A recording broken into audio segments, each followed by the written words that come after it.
सबको जय यीशु की। प्रभु यीशु क्रिस्त में प्यारे भाइयों बहनों, नवजीवन का संदेश इस शीर्षक के अंतर्गत प्रतिदिन का ईश्वर का जीवंत वचनों को सुनने के लिए, समझने के लिए, उन वचनों को ग्रहण करते हुए उन वचनों के अनुसार जीवन बिताने की शक्ति, सामर्थ्य, कृपा, अनुग्रह मांगते हुए एक सुंदर आदर्श क्रिस्तीय जीवन बिताने की विशेष कृपा मांगने के लिए मैं आप सभी लोगों का हार्दिक स्वागत करता हूं।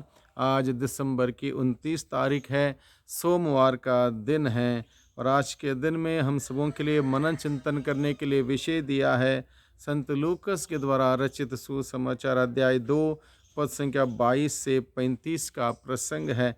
इस प्रसंग में हम लोग देखते हैं संत यूसुफ और माँ मरियम जो पवित्र परिवार के सदस्य हैं, उनकी पवित्रता कितनी गहराई में है, इस बात को हम समझते हैं। यहाँ पर लिखा है, संत यूसुफ और माँ मरियम मूसा के द्वारा ठहराई हुई संहिता के अनुसार शुद्धिकरण का जब दिन आया, वे बालक को प्रभु को अर्पित करने के लिए यरूशलेम ले गए।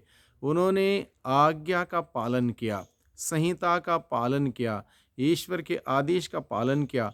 ये उनकी पवित्रता की गरिमा रही कि वे इतने बड़े सौभाग्यशाली ईश्वर के दृष्टि में होने के बावजूद किसी भी प्रकार का नियम का, कानून का, कायदे का उल्लंघन उन्होंने नहीं किया, बल्कि सबका पालन किया। यह इसलिए कि उनकी पवित्रता आज्ञा पालन के द्वारा, आदेश का पालन के द्वारा उन्होंने प्रकट किया।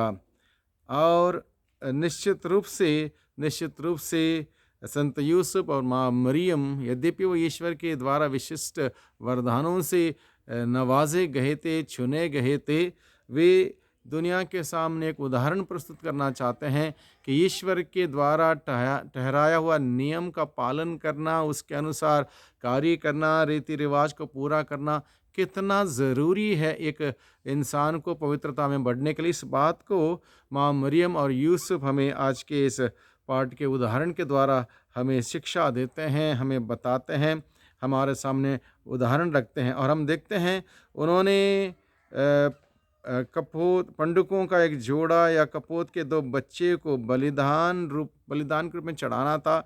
उन्होंने वो चढ़ाया, क्योंकि हम समझ सकते हैं वो अमीर व्यक्ति नहीं थे, समृद्ध व्यक्ति नहीं थे, गरीबी की हालत में थे। इसलिए उन्होंने अपने से जो हो सकता उन्होंने चढ़ाया। यानी कि हम सभी अमीर ना हो या गरीब हो, जैसा भी हो, हमें उदारता पूर्वक ईश्वर को धन्यवाद अदा करते हुए, कृतज्ञता प्रकट करते हुए हमें अपना हिस्सा ईश्वर को भेंट के रूप में अर्पित करना ज़रूरी है। क्योंकि ईश्वर के द्वारा जो भी आशीष बरकतें हम सभी पाते हैं, उसको धन्यवाद देने का एक तरीका है ईश्वर को भेंट अर्पित करते हुए। उन्होंने पंडुकों का जोड़ा और कपोत के 2 बच्चों को बलिदान के रूप में चढ़ाया, क्योंकि यह नियम में था और उसका पालन उन्होंने किया। आगे हम देखते हैं, सिमियोन नामक धर्मी तथा भक्त पुरुष जो पवित्र आत्मा से संचालित होकर जीता था, उसको संदेश मिला था कि ईश्वर के उस बेटे को, मुक्तिदाता को देखे बिना वह नहीं मरेगा। और प्रभु के प्रेरणा से वो मंदिर आया, बालक यीशु को उसने हाथ में लिया, गोद में लिया, ईश्वर को धन्यवाद दिया इस सौभाग्य के लिए। और उसने पवित्र आत्मा से प्रेरित होकर माता मरियम को उस बालक के विषय में भविष्यवाणी करते हुए कहा, यह एक चिन्ह होगा और यह बालक के कारण इज़राइल में बहुतों का पतन और उत्थान होगा। यह एक चिन्ह है जिसका विरोध किया जाएगा। इस प्रकार बहुत से हृदयों के विचार प्रकट होंगे और एक तलवार आपके हृदय को आर पार भेदेगी।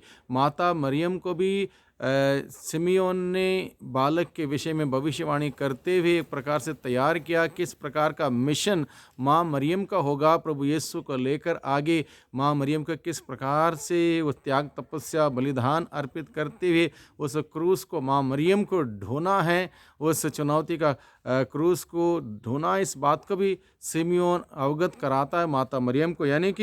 यानी कि जो व्यक्ति ईश्वर के आत्मा से संचालित हैं, जो पवित्रता में परिपूर्ण हैं, वे लोग ईश्वर की योजना अलग अलग लोगों के लिए बता सकते हैं।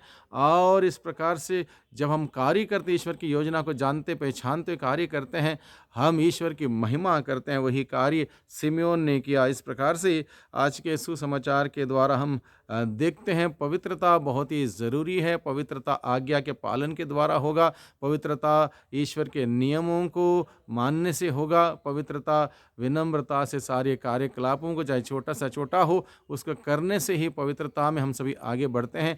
यही बात आज के दिन में हम सबों को सिखाई जाती है। इस बात को समझें, हम सबों को पवित्र बनने के लिए चुना है। ईश्वर कहता है पवित्र बनो क्योंकि मैं पवित्र हूँ। और पवित्रता यूं ही नहीं आती, पवित्रता यूं ही नहीं आती। आध्यात्मिकता और पवित्रता दोनों अलग अलग चीज़ें हैं।